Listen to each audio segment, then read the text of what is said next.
it's a really good idea for you to consider pursuing foreign trademarks, especially if you have global ambitions. There are several mechanisms that allow you to protect and pursue trademarks in foreign countries.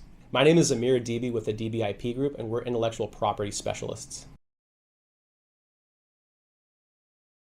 So there's multiple ways that you can file and pursue your trademarks internationally. So one way is you can base the application off of an application that's already been filed. So for example, you can pursue foreign registration of your trademark based on a US application. That's what's referred to as a Section 44 application. That is one possibility. Another possibility is you can actually file a trademark to the International Bureau governed by WIPO, and you're going to be able to, in that application, select multiple countries that you can all pursue simultaneously. Now, the fees for that application are a lot. However, to do the initial application, the big benefit is that you actually don't need an attorney in each of those foreign countries immediately. So you'll be able to at least get the process started. Now, if you're basing the application that you're filing based on, for example, a US registration, then you're going to need local counsel in that country. So for example, if you're pursuing a trademark registration in China directly, not going through what's called the Madrid Protocol under Section 66, you're going to have local counsel in China to help you file that trademark application. Now, most attorneys have relationships with local counsel in various jurisdictions around the world for this very reason, because they want to be able to allow their clients to pursue and protect their marks in foreign countries. So it's definitely a possibility and definitely something that you all should consider. Foreign trademark offices take different lengths of time to examine and review applications. The one good news about filing through the Madrid Protocol, filing just directly through the International Bureau, is that you can actually select multiple countries simultaneously and submit the applications all together all at once. Now, their examination is going to occur at different times. However, at least you can get the initial application all done up front all at once. Another timeline to keep in mind is that if you're going to file the application, for example, in the US based on a foreign trademark, you're going to have to do that within 6 months of that initial filing date. Now, the benefit of doing it within 6 months is that you're going to be able to claim foreign priority to that trademark application. So you're going to get the benefit of the earlier trademark filing. Now, why is this valuable? This is really valuable because if, for example, you file an application in the US based on foreign priority, you're going to get the benefit of that earlier date. And so subsequent filers, so let's say someone files on the same mark as you, but they filed after your foreign date, but before your filing date, your application is technically going to have priority based on that foreign filing basis. So one of the complexities involved with foreign trademark registration is that obviously the mark has to be translated, but also the description of identification of services and goods also needs to be translated. And so there can be very significant issues when you're looking at what words and how words are translated, their context, their meaning in foreign languages. And so it can actually be the situation where you're not going to be able to get precise wording that you want in a foreign country that you would otherwise be able to get in the US. Trademarks are going to be examined separately in each jurisdiction, and so having a trademark registered in one country isn't necessarily going to guarantee that you're going to be able to get it registered in another country. You may be able to get your mark registered in the US, but then if you pursue that same mark in the UK, there might be a business already well established in the UK that already is using that mark.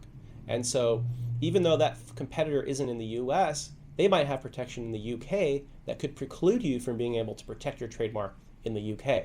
Now, in the situation where you have a competitor or an entity that has a very similar mark that's already registered and established in a foreign country, for this hypothetical, let's just say in the UK, there is still possibly a path forward. So you might be able to work out what's called a consent agreement.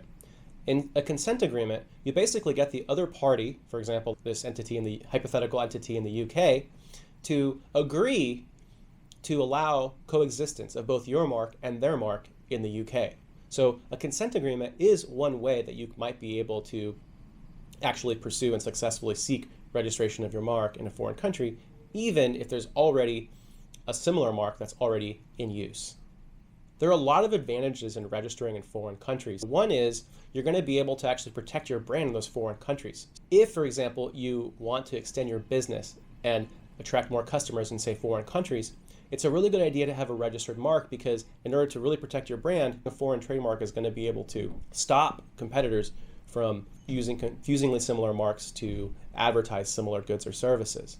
Another reason why it's a really good idea to have foreign trademarks is for reasons of importation. So in some cases, it's going to help you substantially if you're actually importing goods with marks and labels, or exporting between countries where you own the trademark in both countries. So if you have the trademark both in China and in the US, you're going to run into a lot less issues on importation or exportation back and forth. When deciding which foreign countries to pursue, you're going to want to make sure that the countries you select align with your business ambitions. So for example, if there's a country that you're probably never going to do business in, then it's probably a good idea to save your money and not invest in pursuing marks in that country. However, if you see that there's a possible market in foreign countries where there might be a particular set of consumers or a large class of consumers that might eventually be interested in your goods or services, then that would be a really solid candidate. Another thing to consider is, are you going to eventually have a presence in that foreign country? So if you plan, for example, to open stores or to sell to consumers in that country or to open offices in that country, then it's a really good idea to pursue a foreign trademark in that country.